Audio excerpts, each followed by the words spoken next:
story begins on the edge of a lonely desert in Arizona. For it was there the brilliant scientist Professor Franz Muller chose to live and work in a great fantastic place he called the castle.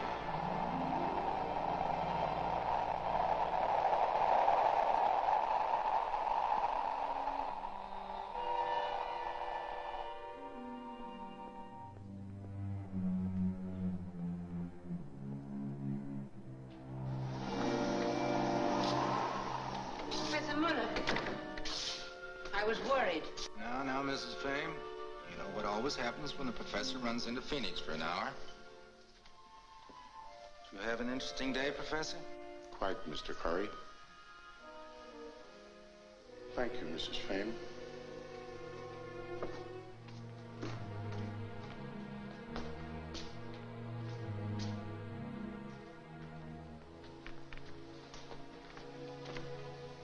Why the evening close? Haven't you heard? It's to be a very formal party. Party?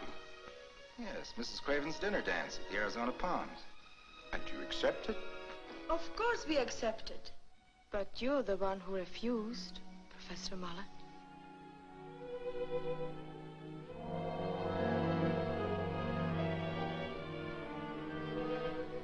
My dear Janice, you ought to know by now how I love society.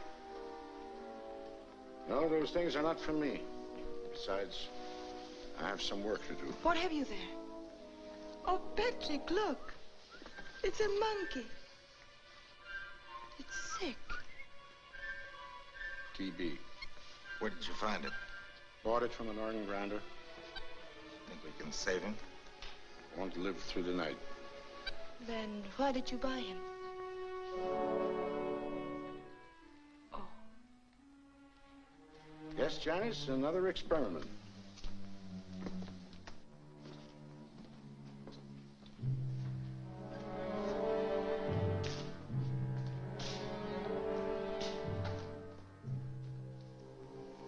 And I'll need some help.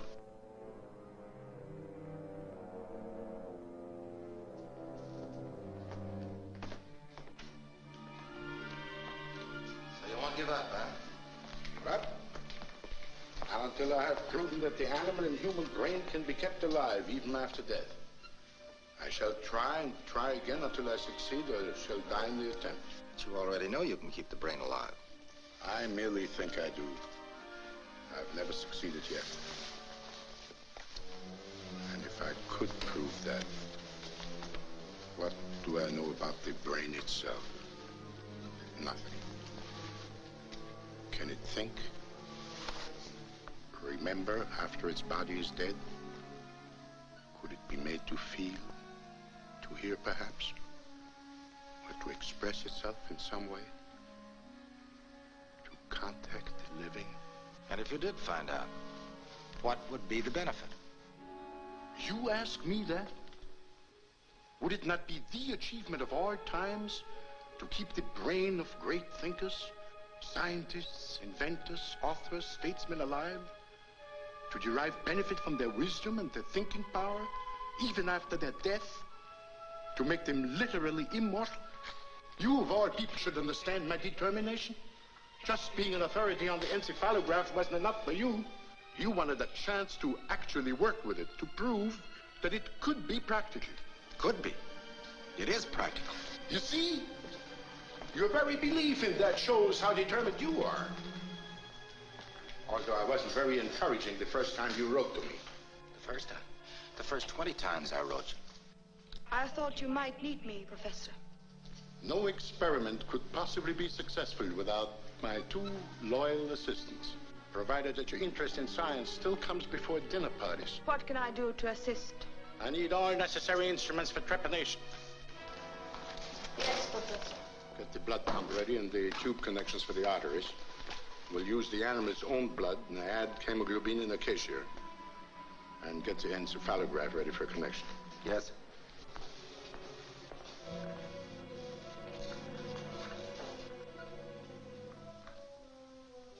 And don't forget the giggly saw. The giggly saw? It was Professor Muller's contention that every living brain has an electric beat, which can be measured with an encephalograph or electric amplifier. A pump supplies blood to the main arteries in order to keep the tissues alive. As long as the brain functions, the pen records its beat and at the same time computes its strength. Well, you can see from these alpha and beta waves beyond any doubt that the monkey's brain is still alive and awake.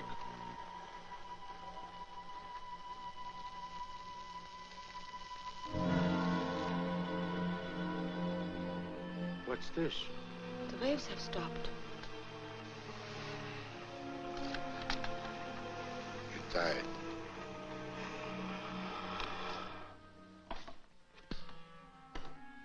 Must remember the monkey we had was sick.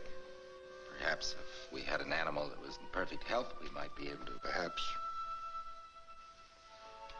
In any case, I've kept the monkey's brain alive for 1 hour and a half after the animal's death. That is a tremendous step forward in my experiment. And what I did with the simian's brain, I could do with the brain of a human being, if I had one.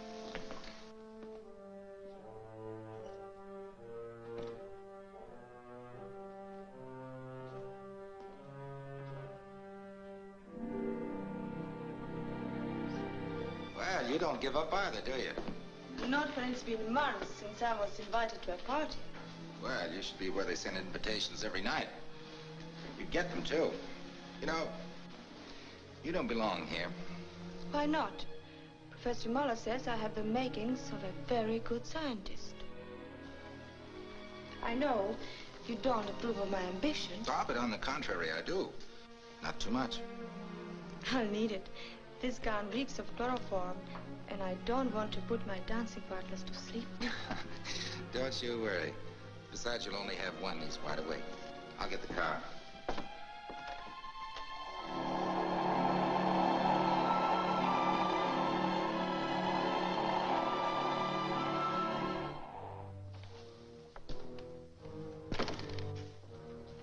Yes, we are going to the party, in spite of you. In spite of me?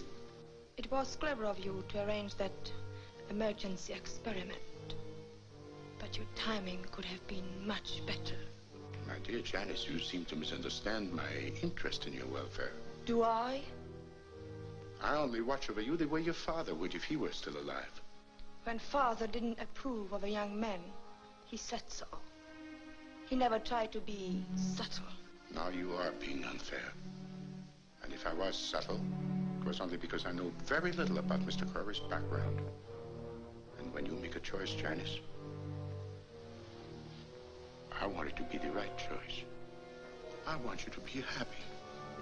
Professor Muller, shall I serve dinner now?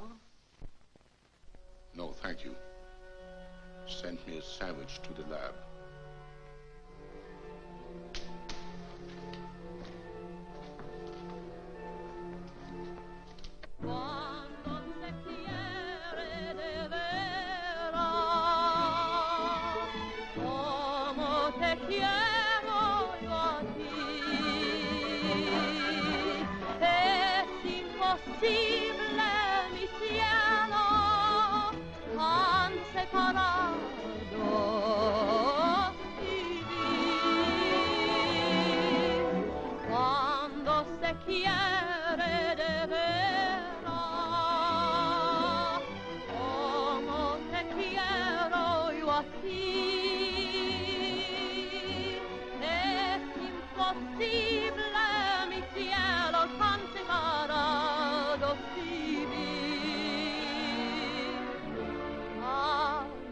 Separados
you don't mind, Janice. No, but... You know, every time I want to talk to you alone, there's always so many people around. Yes, I know. Especially at the castle. Well, the castle's a very strange place. What with our work and all. And Professor Muller. No. The lady in black.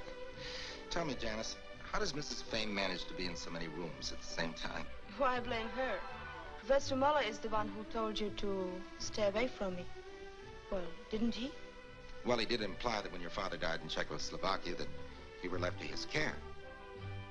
He makes his interest sound so paternal, doesn't he? Telephone, Mr. Corey. Professor Muller. Put Mr. Corey's call on this extension, please. Hello?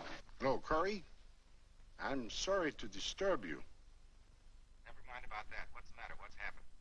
A plane crashed a few minutes ago near the Rangers station.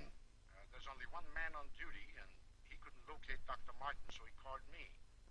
I was going to start immediately, but there's something wrong with the starter of my car.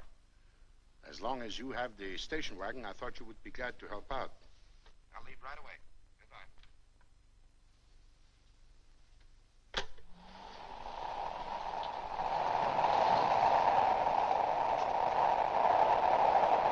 Oh, it's you, Corey. Quick. You better stay here, miss.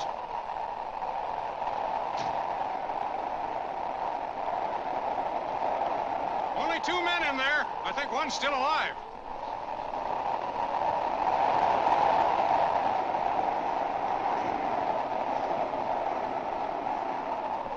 I brought a stretcher along. Get it.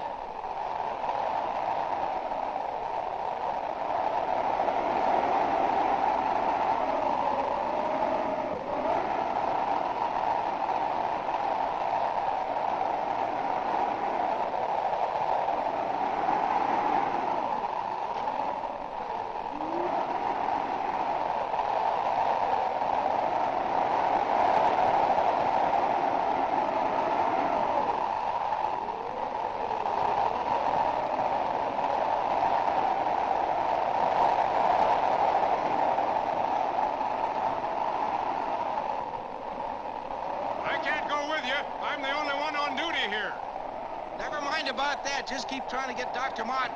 What'll I tell him? Tell him there's a chance to save this man's life. We'll be at the castle. All right.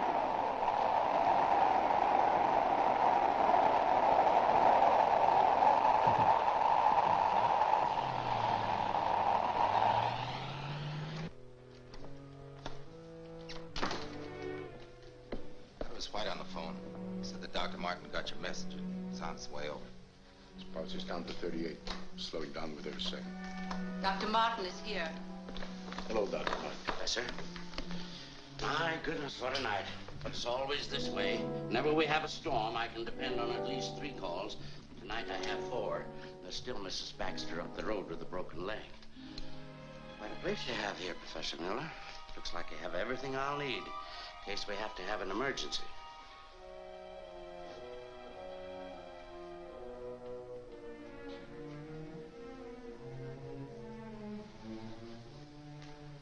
I should have said everything I would have needed. I tried everything I could think of. Ergotine, adrenaline, no reaction. I'll make all the necessary arrangements. Is there a telephone? Yes, there's one before you. I wonder if you'd mind getting my office. The night number is Desert 525. Yes, sir. I suppose they'll have another case for me. It's Mrs. Baxter with a broken leg. Is there anything else we can do, Doctor? It would be a great help, Professor, if you'd fill out this death certificate. All right, Doctor. And bring it to my office in the morning. Gladly. Thank you, Professor. Good night. Good night, Dr. Martin.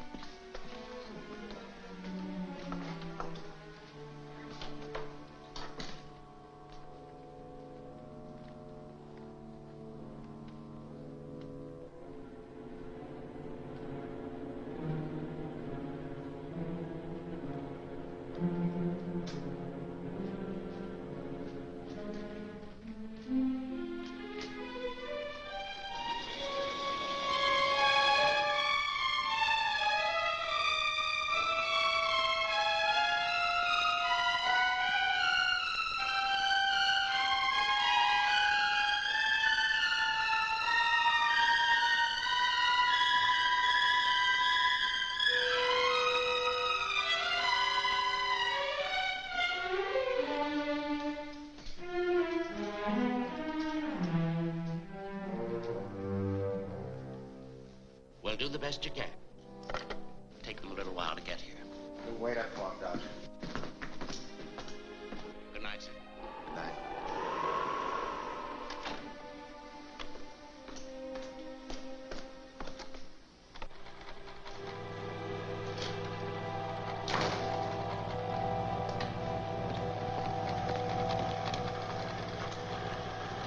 His brain is still alive.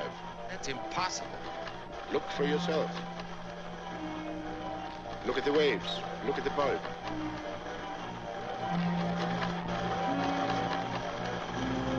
Those reactions. It is alive. A perfect specimen at a perfect opportunity. What? Why not? Haven't I been waiting for a human brain to prove my theory? Haven't you been waiting for a chance to prove the possibility of the encephalograph? Or did you intend it to be a parlor game, huh? Are you mad? Why, that would be criminal. My dear Curry, I'm not suggesting murder. Man is already dead. Dr. Martin declared him dead. But it's still time for us to make the experiment.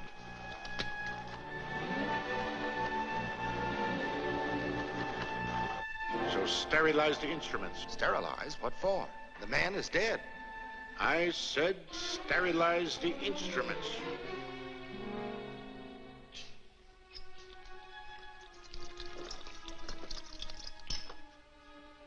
I thought Dr. Martin might need me. I want some instruments sterilized, please. Where is Dr. Martin? He's not here. He's gone.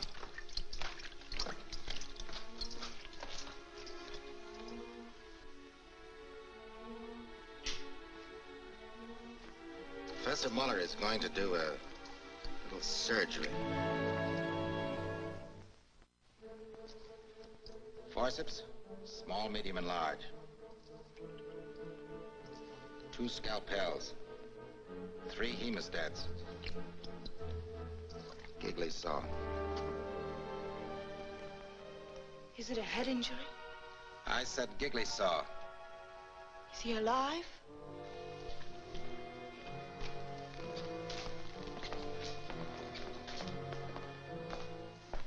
Patrick, you didn't answer my question. No, Janice. He's not alive. When you try to solve the mysteries of nature, it doesn't matter whether you experiment with guinea pigs or human beings. Instruments. Instruments!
What time is it, Corey? 3:30. Janice, tell Mrs. Fame to make some strong black coffee, will you please?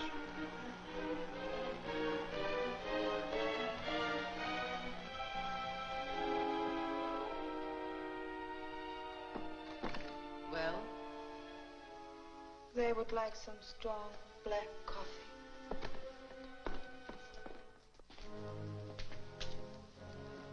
Oh, that reminds me. Fill this out, Corey, will you? Death certificate? Oh, yes.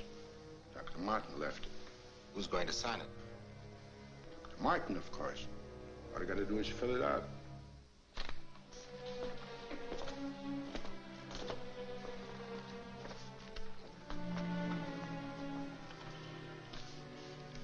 Injuries, abdominal, thorax, and basal skull fracture.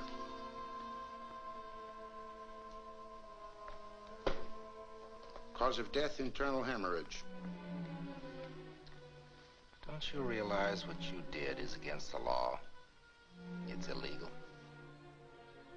Don't you realize it's what we did? Who was this man? Let's see.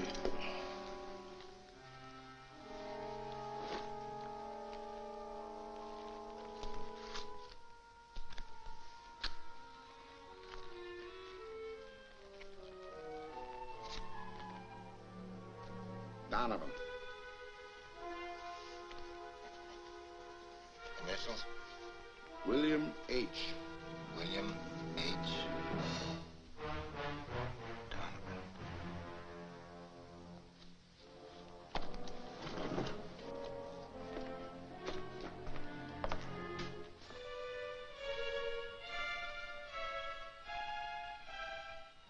So you think it's just a matter of getting Dr. Martin to sign a death certificate, do you?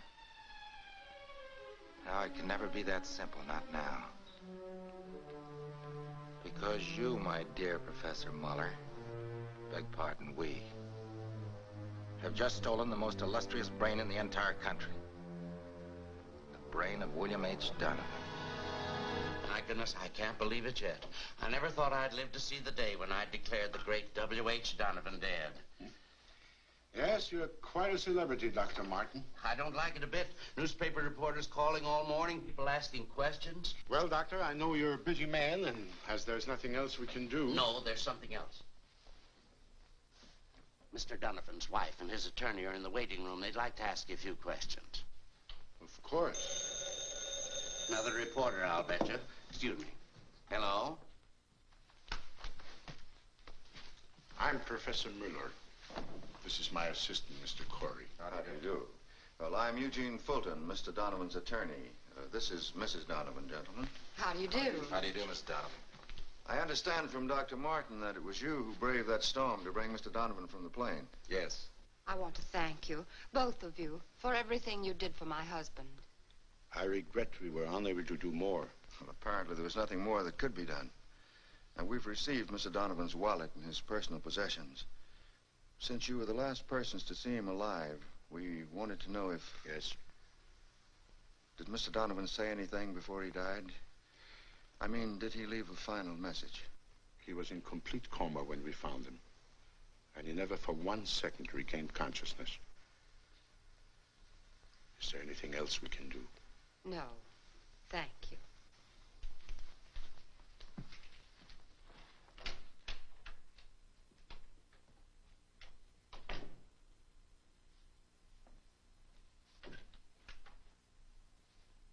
Corey. Yes? Just one little point I'd like to clear up, if you don't mind. Yes, of course. The death certificate states that Mr. Donovan died of internal hemorrhage. That's right. Well, naturally, I went to the morgue to identify Mr. Donovan's body. Under the head bandages, I noticed that a trepanation of the skull had been performed. Why? You see, the certificate... The certificate enumerates all of Mr. Donovan's known injuries, among them basal skull fracture, as well as the cause of his death. Dr. Martin, who signed the certificate, is the district physician, is the only party in authority who can give any other information. I see. Come on, Corey. Bye, Mr. Fulton.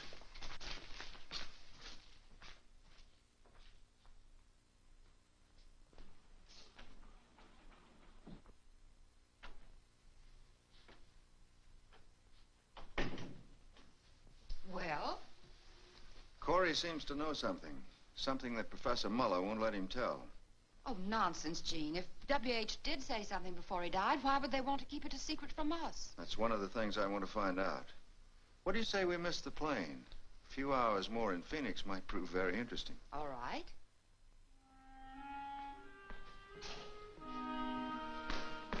Janice, you haven't been in the lab all day. Patrick, let's get away from here. Just as we're starting the great experiment. Great experiment. You don't want to be a part of that. I didn't hesitate being a part of it last night. Why should I run out now? You wouldn't be running out.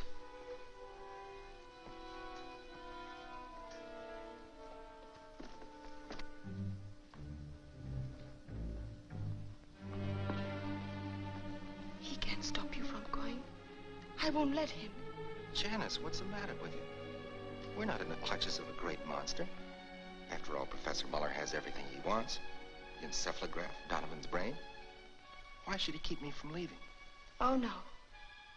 Professor Muller doesn't have everything he wants. Perhaps I didn't understand what you were trying to tell me last night.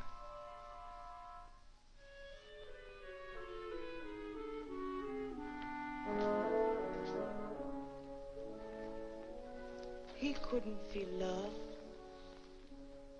It's his sense of possession.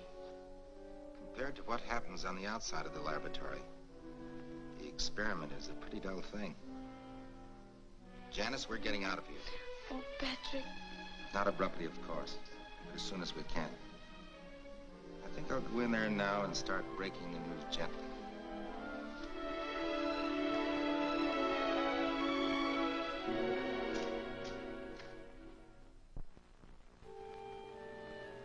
Corey entered the laboratory with every intention of telling Professor Muller of his decision to leave. But Muller's absorbed manner caused him to hesitate. And as he waited for an opportunity to speak, his own interest in the encephalograph was again aroused by the fact that the lines on the paper were strong. The brain was alive. Curiously, Corey watched. Then his curiosity turned to fascination. That same fascination erased all thought of Janice and bored deep into his scientific mind, intriguing his undying ambition to be at least partly responsible for an important contribution to science.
Came down, someone was just closing the door.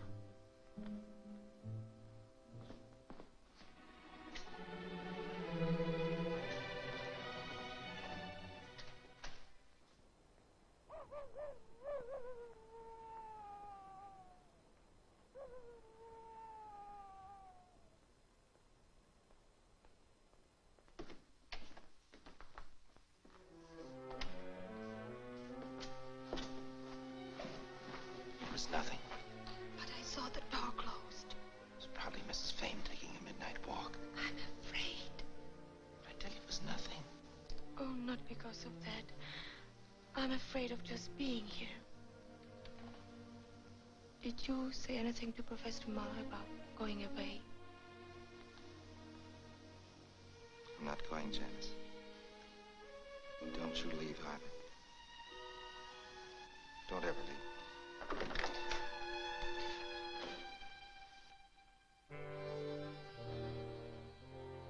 I heard a noise outside, so I called Patrick. I went out and took a look around. Oh, is that all? I thought someone was tampering with the brain. Good night, Janice.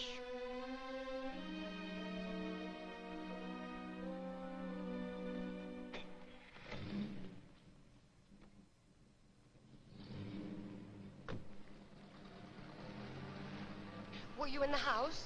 I was in the professor's laboratory. Well, what did you find out? Proof. They've stolen the brain.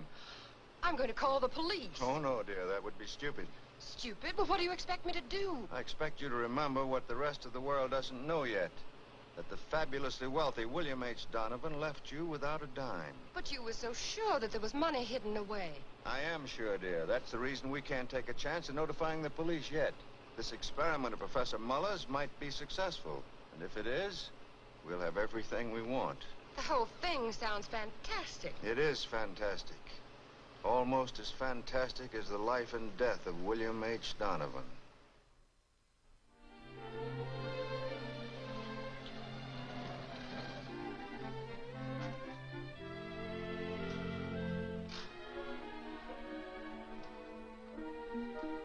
Hello. Hello, Patrick.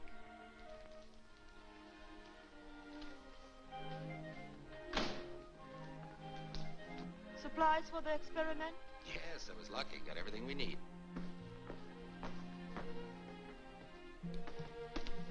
Hey, you even look beautiful in riding clothes. Thank you. Oh, we had a date to go riding, didn't we? We did, 2 hours ago. Sorry, Janice. Did you get the blood plasma? Yes, I did, and the lamp also. It's out in the wagon. Good. Professor Muller and Corey worked with growing intensity. And because of Corey, Janice stayed on, showing an interest, but only for Muller's benefit. Silently, she seemed to be trying to protect Corey from being entirely lost in his increasing enthusiasm. The two men measured the brain's activity with an electric bulb. When the light glowed, it indicated the brain was awake. When dark, the brain was asleep. Thus they observed from 7 to 8 hours at a time. The brain did not show any reaction. But during the remaining hours, and strangely enough, at night, it was most active. Look. Look at the light. Oh, for the love of Mike. The light's always brighter at night. That's what we can't figure out. Oh, I'm sorry, Janice. I'm sorry. That's all right, Patrick.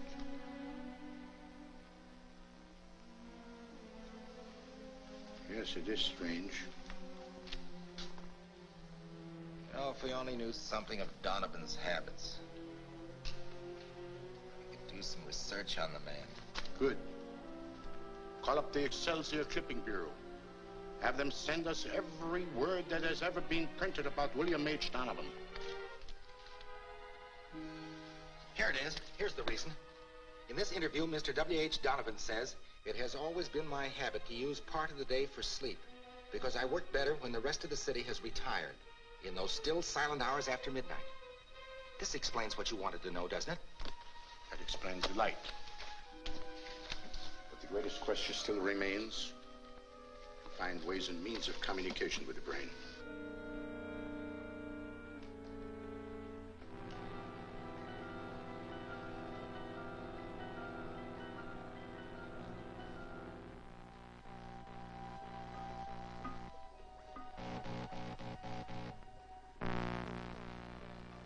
Almost human. Seems to feel. Almost.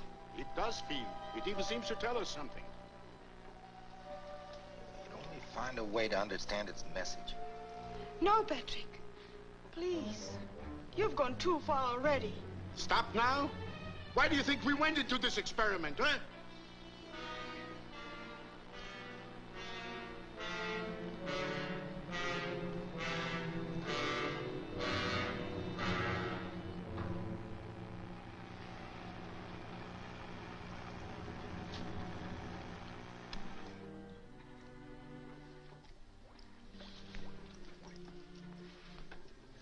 You know, if we could figure out a way to contact the brain through, Morse code.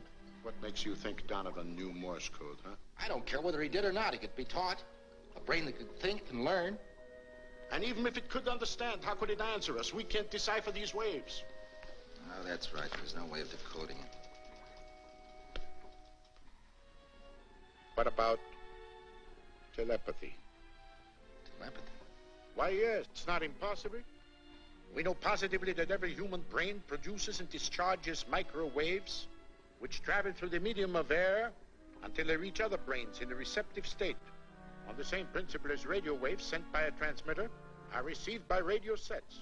Yes, but how could we apply that theory to this? if we could strengthen the brain, overfeed it, so to say, the electrical output would increase, which would favor telepathic transmission. But I still say, how could we apply it? Well, we would need a medium, someone who would be able to make his own mind an absolute blank.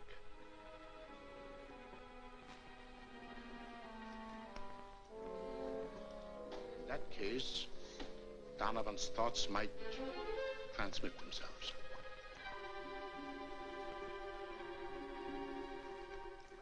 Corey had reached the stage in his work where he felt he was being driven on by something stronger than himself. Night after night, he would stay on in the laboratory, long after Muller had retired. Finally, he moved a cot into the room so that he might remain constantly near the experiment. Between fitful hours of sleep, he worked feverishly. One night, discouraged by the slowness of the increase of chemical and tissue changes, he deliberately overfed the brain with enriched blood plasma. And then he watched, hopefully, waiting. It was that very night Patrick Corey received his first message from Donovan's brain.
Good morning. Mr. Corey? Yes? I'll take it.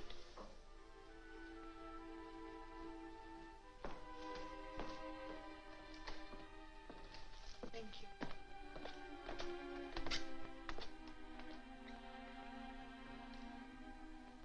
Patrick! Patrick! Wake up!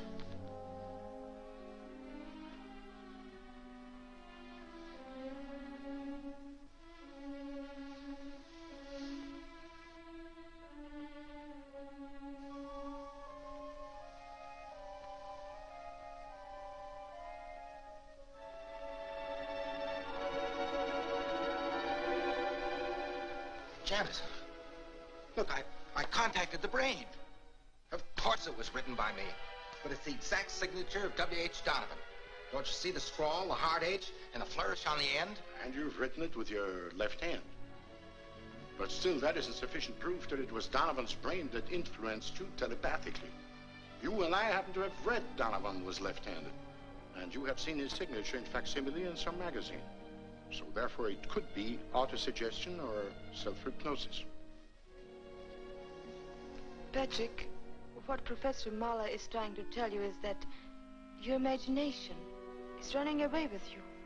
That's what you asked him to tell me. No, Patrick, that isn't. Please, Janice, don't say any more. It's obvious you don't want to help me. Oh, please go away and leave me alone.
Patrick is gone. I've got to stop him. Perhaps you received another telepathic message. Please do something. If I put some morphine into the bloodstream, it will stop the brain activity for quite some time.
Patrick, what happened?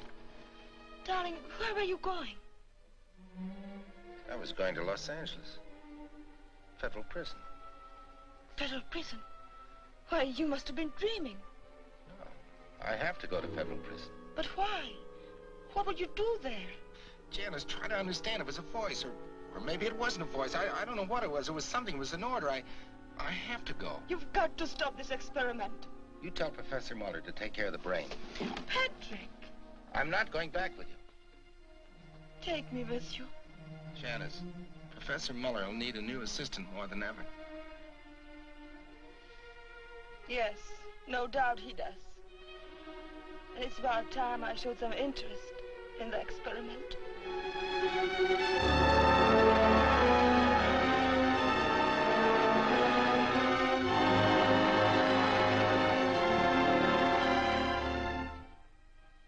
Mrs. Donovan will see you in the library.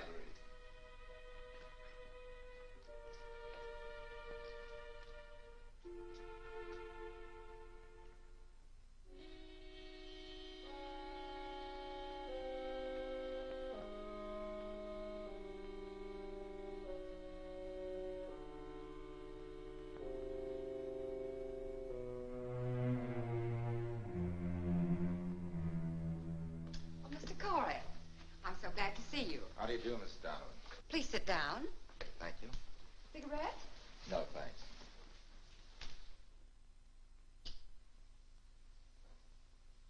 I suppose you've read the papers. Yes, I have. It's absurd, the ridiculous things they're saying about Mr. Donovan. Mrs. Donovan, I've had something on my mind that I think you should know about. Yes? It's about Mr. Donovan's last words. Then he did say something. Yes. There were 2 words he kept repeating. 2 words? Federal prison. Oh. Well, that place has no significance for me. But let me call Mr. Fulton. Perhaps he has an explanation. Excuse me, please.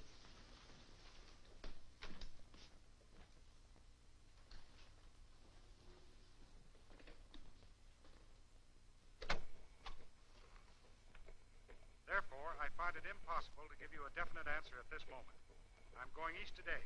I don't know how long he's staying, but I'll try to find out. Yes, I'll take care of it. Goodbye, Dean.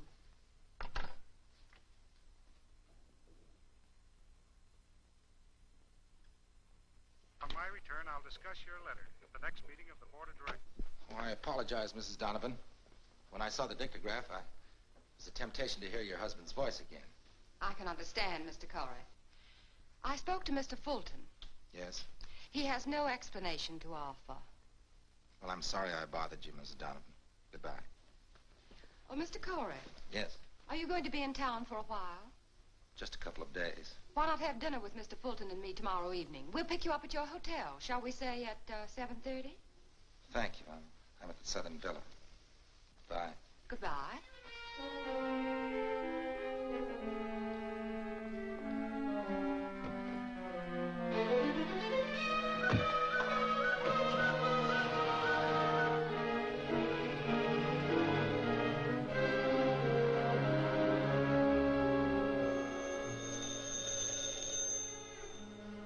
Yes? Ready with your call to Phoenix, Mr. Corey. Just a moment, please. Thank you. Hello? Hello, Janice. This is Mrs. Vane. Oh, Mrs. Payne, this is Mr. Corey. May I speak to Miss Farrell, please? I'll call her.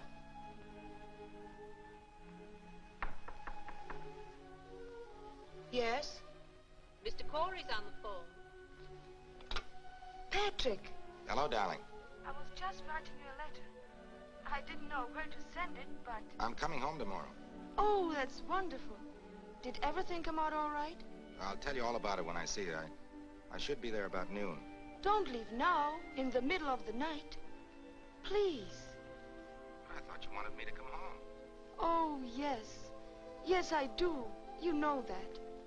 But you must be careful. I will, darling. Goodbye. Good night.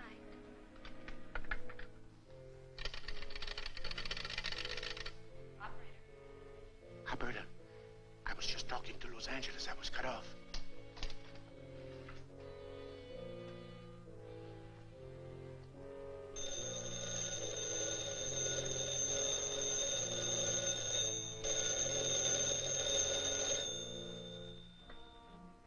Hello? I've just heard your plans. It seems you're very willing to sacrifice everything we've been working for by coming home now. Well, I did have a chance to hear Donovan's voice over the dictograph, and it was the same voice I heard last night, and that was all. I haven't been able to contact the brain since. No wonder. I've administered some morphine to the brain after you left. Naturally, it was in no condition to contact you. In fact, it is still sleeping soundly. Well, in that case, I hadn't better hurry home. It would be only fair of you to stay at least another 24 hours to give the brain a chance to contact you again. Janice is expecting me. I better let her know. Don't worry, I'll explain everything to Janice. And call me if you have any news. All right, Corey. Good luck. And good night.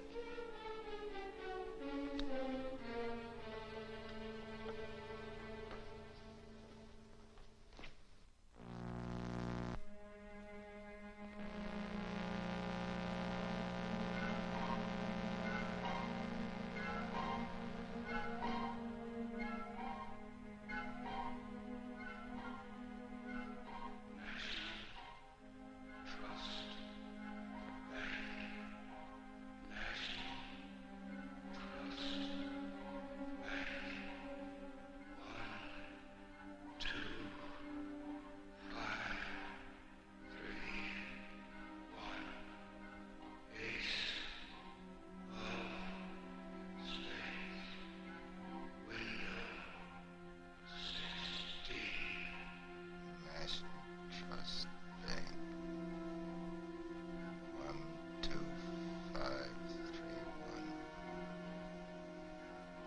Ace of spades.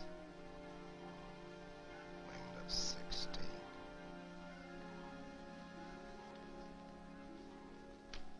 One, 2, 5, 3, 1. That's not a signature. It is. Make it $1,000 bills. One moment, please.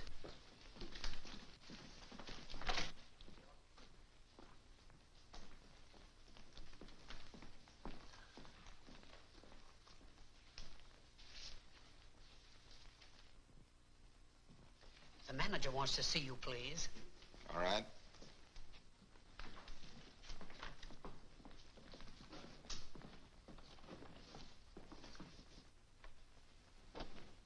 My name is Phipps. I'm Patrick Corey. This is Mr. Manning. Would you mind answering a few questions, Mr. Corey? Is there anything wrong with that check? No. We've compared this number with the original number, which stands for the signature. It's correct. Also, the ace of spades in the corner. And you, Mr. Corey, opened this account? It seems so. Could I see your identification, please? This account has puzzled the bank for years. 5 years ago, we received a large sum of money with the order to open an account. This is the first check that's been drawn against it. Well, Mr. Phipps, this is Patrick Corey. Give me the money. I'm in a hurry. You want it in $1,000 bills? In $1,000 bills. All the $50,000? All of it.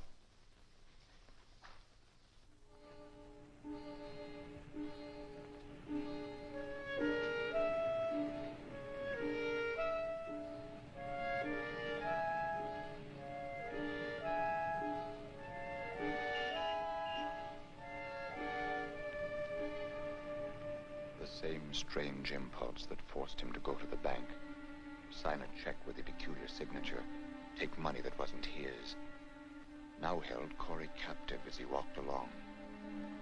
What should he do with the money? He tried to blot out his own thoughts so that the brain could prompt him. And then, quite suddenly, it did. Instead of crossing the street, Corey found himself turning in another direction. Mr. Corey, I didn't expect the pleasure of your company until this evening. I'm sorry I haven't time for social obligations. I came here strictly on business. Sit down, won't you? What can I do for you?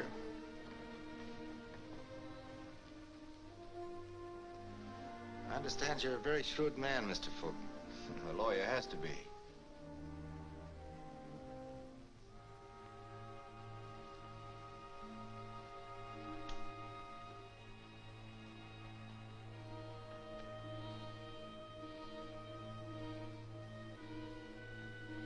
I want you to get a man out of federal prison.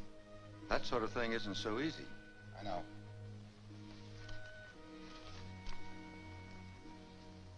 This'll help. I don't operate the way you seem to think, Mr. Corey.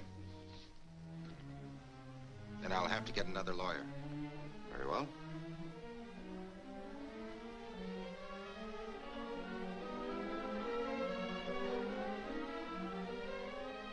Don't you want to tell me first whose case it is you wish me to handle?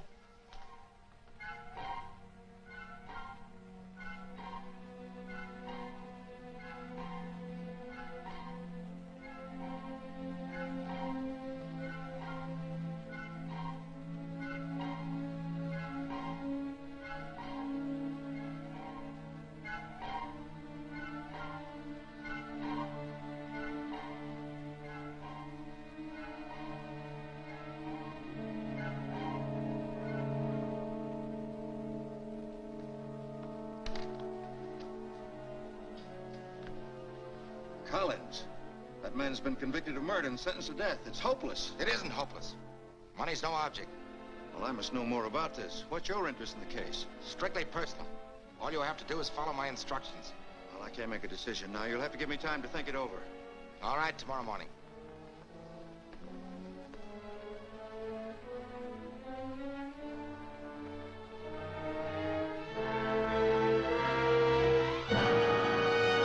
I want to see Collins. Can you arrange it? I'll try. I said arrange it.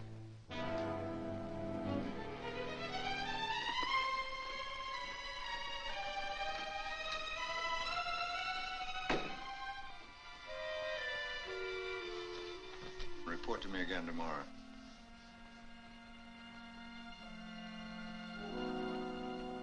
Have Roger Collins brought to my office. It's so surprising that an attorney like Eugene Fulton would take over such a hopeless case. Did he say that he was? No, Then why do you say that? The arrangements for your visit were made through his office. You have no right to assume that he's taking over the Collins case. Why,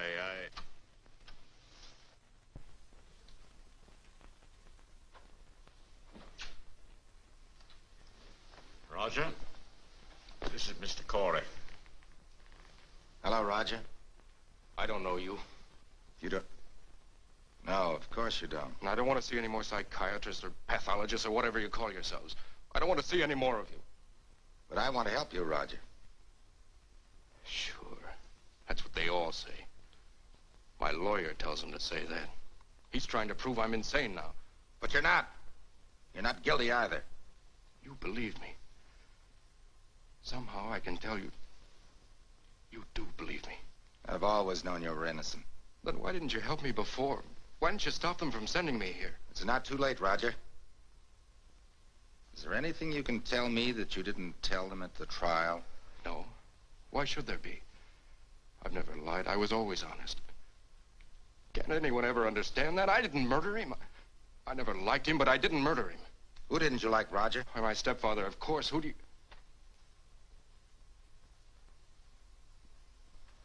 Oh, so that's it. You're a psychiatrist after all. No. You're trying to trip me up, too, with those misleading questions. No! Yes, you are. You're trying to make me out insane. It's that lawyer again. He doesn't think I should hang, but he wouldn't hesitate to put me into an asylum. Well, tell him I won't go. I don't want to go. I'd rather be dead.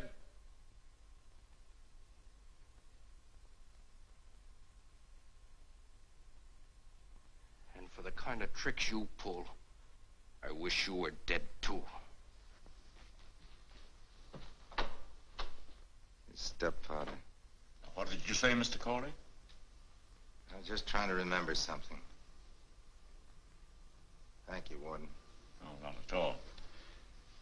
You see, it's a hopeless case.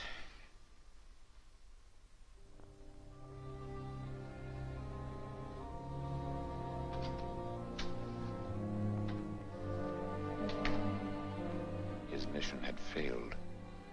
But from this moment on, Donovan's brain took possession of him without respite.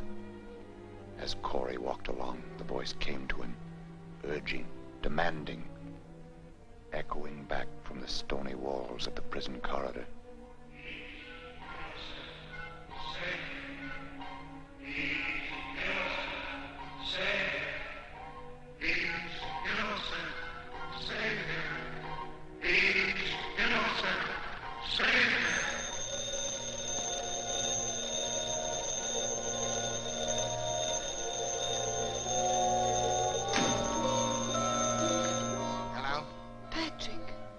I'm so glad I found you.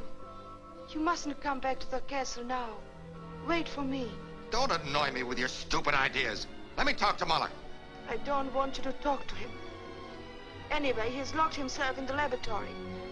But I know he keeps filling the brain, giving it more and more adrenaline, so that... Patrick!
What are you doing?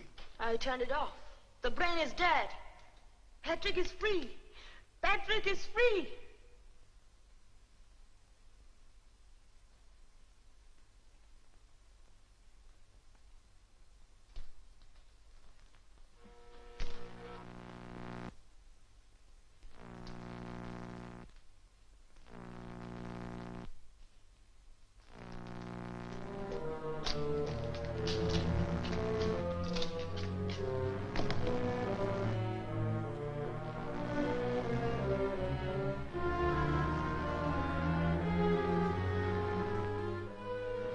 So you thought you could stop the brain, kill it, by merely turning off the current, didn't you?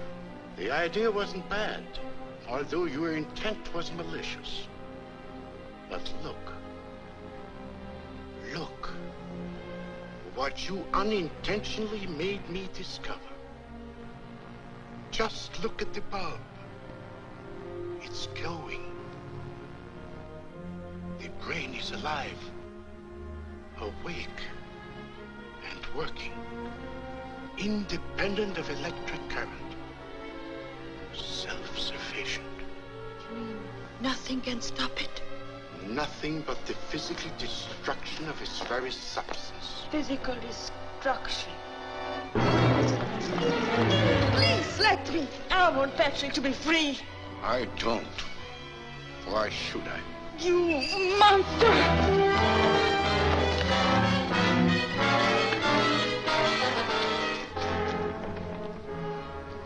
They're in the car. Hurry. You mean you gave me the key too? Yes, get out of here. Hurry.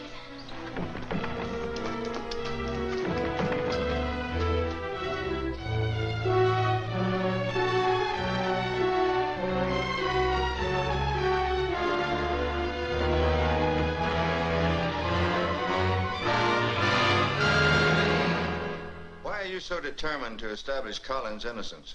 I'm not paying you to ask questions. What are you going to do about this case? Well, I've been doing some research. I found several witnesses that might prove difficult. One in particular. I believe they called her the star witness at the trial. Who was it? Oh, it was just a child, 13 or 14 years old. She lives next door to the house where the murder occurred. But she came forth with some very damaging testimony against Collins. Give her parents some money and tell them to take her over the state line. But you can't bribe people to do that. You can't pervert justice. You just can't. I can. I can buy anything. I don't want the girl found until Collins is freed.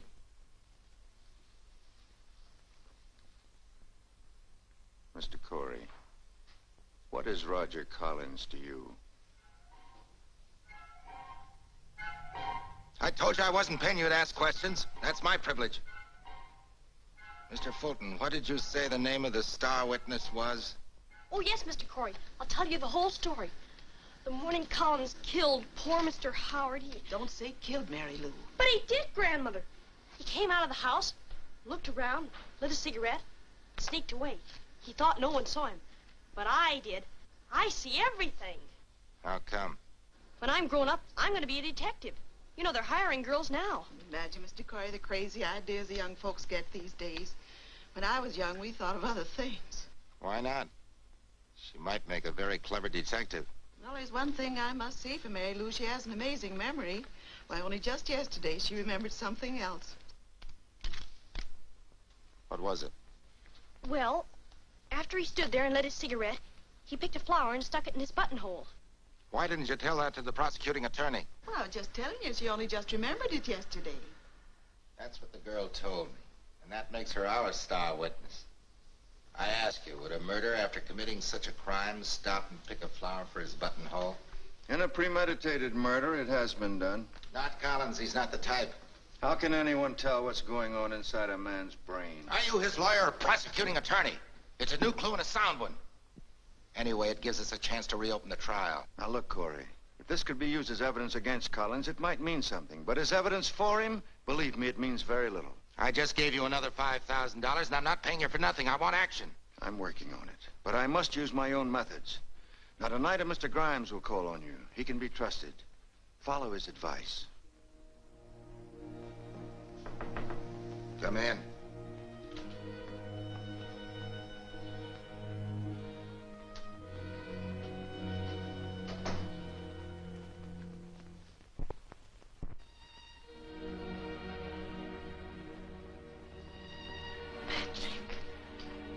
did you come here?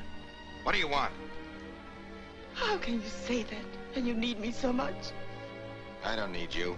I don't need anybody. How can I help you? What can I do? You can't do anything. Get out! I have tried to destroy the brain, but Professor Muller... Yes? Mr. Grimes wants to see you. Send him up. Who is it? Stop asking so many questions. Go on in there. Go on!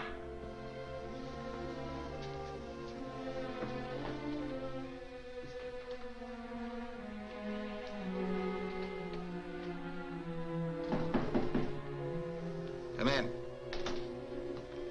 Corey?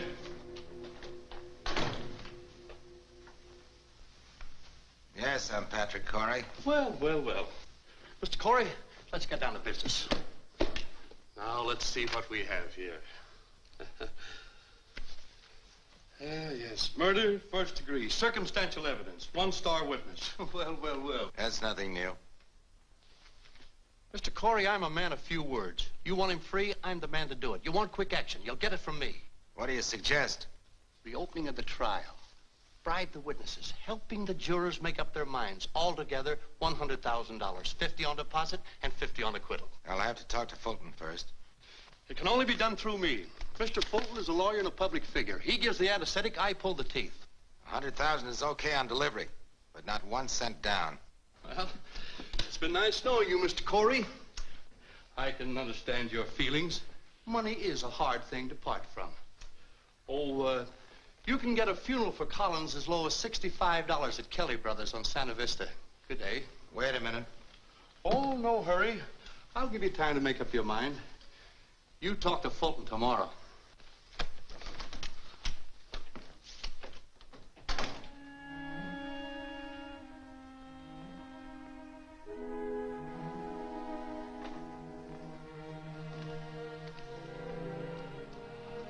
It isn't you who's doing all these terrible things. It can't be you. Patrick, can't you see you're beginning to think like Donovan? It's just like being hypnotized. Wake up. Please wake up. So you've been listening, huh? That's why you came here, to interfere, wasn't it? I came here to help you. And that's what I'm going to do. Somehow.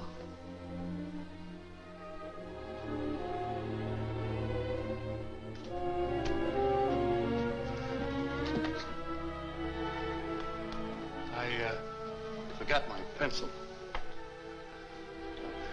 Bye.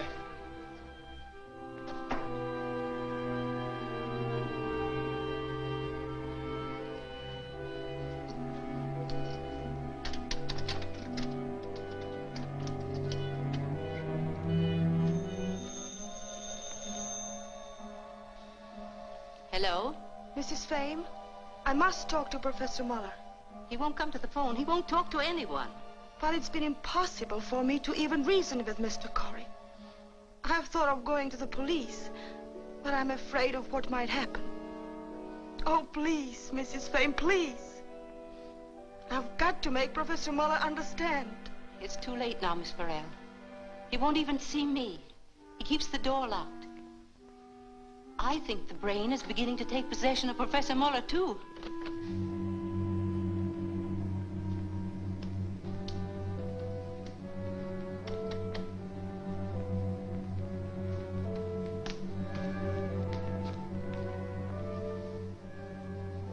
Your sudden interest in Miss Farrell's welfare is really most touching, Mrs. Fame.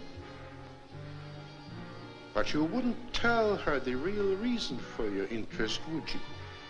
You wouldn't tell her that you've been jealous of her ever since the first day she arrived here? And that you've tried to get rid of her ever since until you finally succeeded? You old, malicious, jealous fool, you!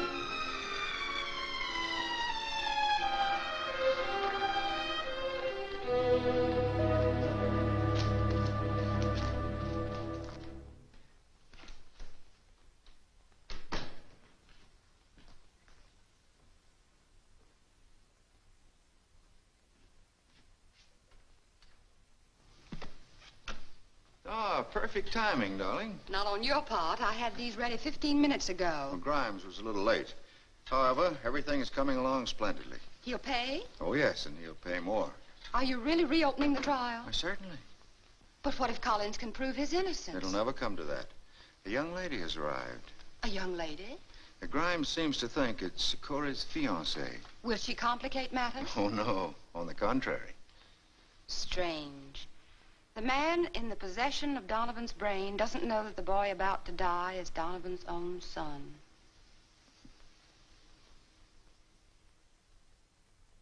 I want results. I paid Grimes all the money he wants. Now I want action. I can't understand how a man with your background can lose his balance so easily. Have you seen the morning papers? No. Well, look at that.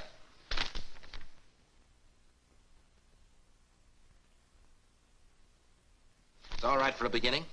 However, there's a hitch. Yeah, new hitch, new money. I'm not talking about money. I'm having trouble with one of the witnesses. Which one? The star witness. Mary Lou? Exactly.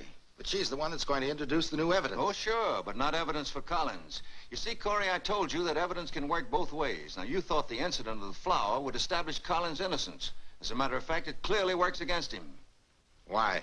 It was Collins' habit to wear a flower in his lapel every day. Without it, he would have been conspicuous. So you can understand why he picked one that particular day. Well, the child is no help at all. What about the other witnesses? 1, 2, 3, 4, 5. They're all right. The 6th is the child.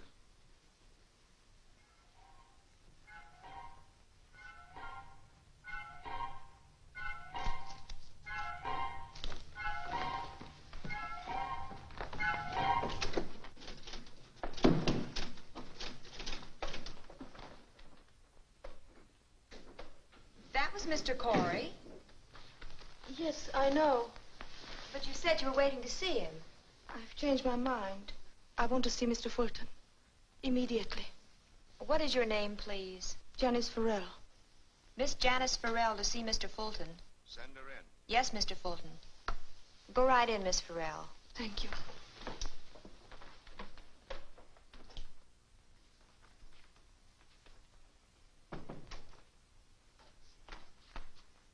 We've met before, Miss Farrell. Oh, so you're Mr. Fulton. No, I'm Mr. Grimes. But, Please, sit down. Miss Farrell, I'm talking for Mr. Fulton, and for a good reason. Mr. Fulton's reputation as a lawyer is beyond reproach. So when things get slightly out of balance, he prefers me to take over. I've really no idea of Mr. Corey's dealings with Mr. Fulton. It's just that I thought so. Told Mr. Fulton so, too. You don't know anything, but we know about everything. And what is everything, Mr. Grimes? What has Mr. Corey done? What has he done? First, he's guilty of stealing a man's brain.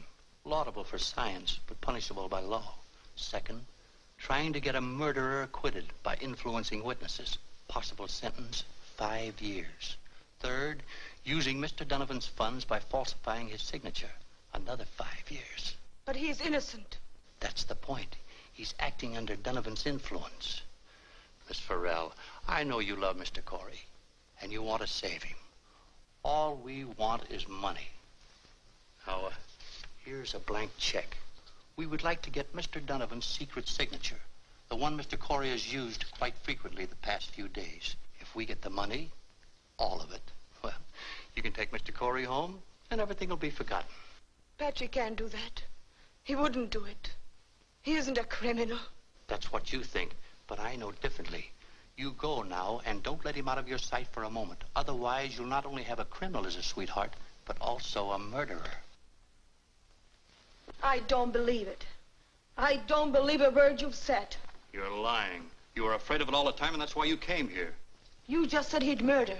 Patrick wouldn't. No, Patrick wouldn't, but Donovan would. Donovan? A man who can murder once won't hesitate to do it again.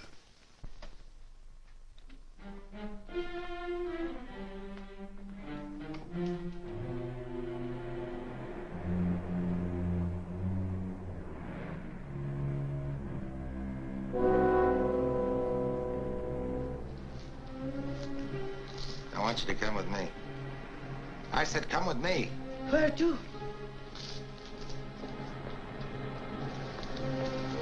Where are we going? I want you to meet someone.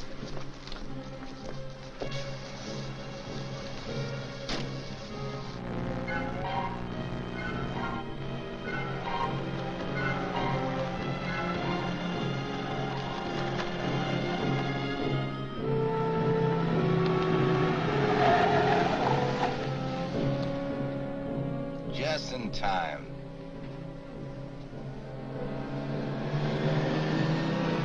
I don't see anyone. You will. Wait. Who? Mary Lou.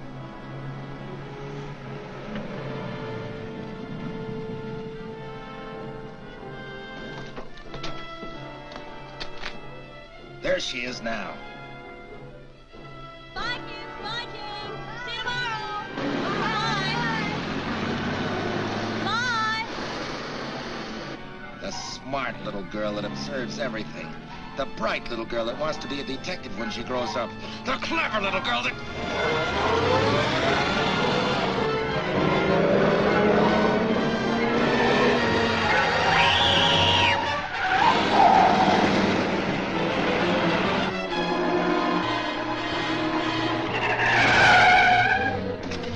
That's the last time you'll ever get in my way. You're trying to hang him too, and he's innocent. Patrick, don't you remember who you are? You're conspiring with Fulton. Fulton's conspiring with Grimes. You're all in my way. You're all my enemies. We're not your enemies. You saw the world in the wrong focus. You believed people were against you. It was not true. Believe me.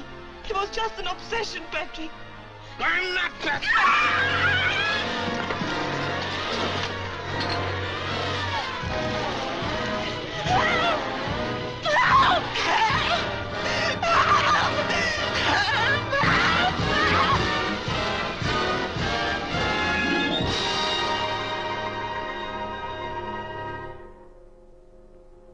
Janice.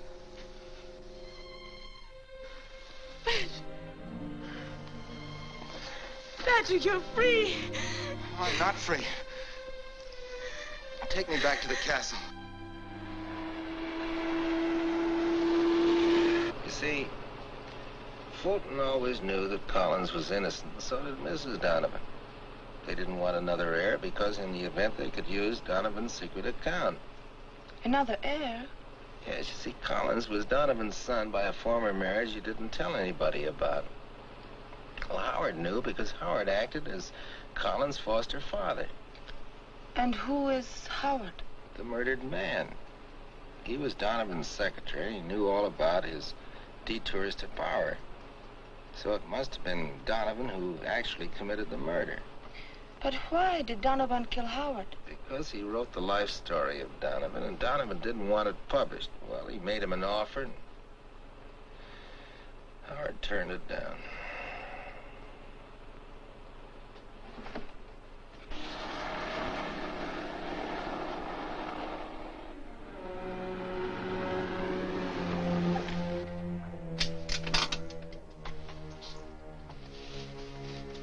Patrick, here we are.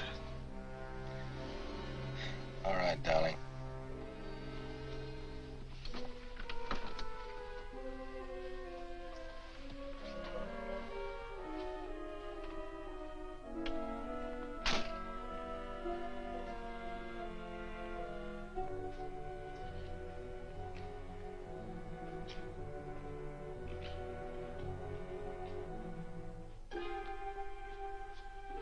He's asleep. What about the brain?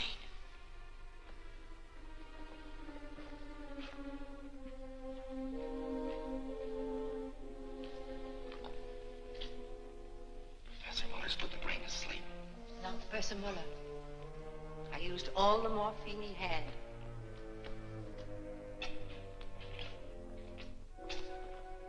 At what time? About 2 o'clock this afternoon. That was... But Patrick, if the brain is asleep, that means... means it's time to put an end to it. No, Mr. Curry. Not yet. Not when we're so close to success. I don't want any more. I've had enough. It isn't a question of what you want. Your little experience in Los Angeles was just the beginning of our experiment. It's your experiment. You're the one who... Please, please, I want to be free. I want to be free to live my own life. Yes, free to be with Janice. Yes, yes. No!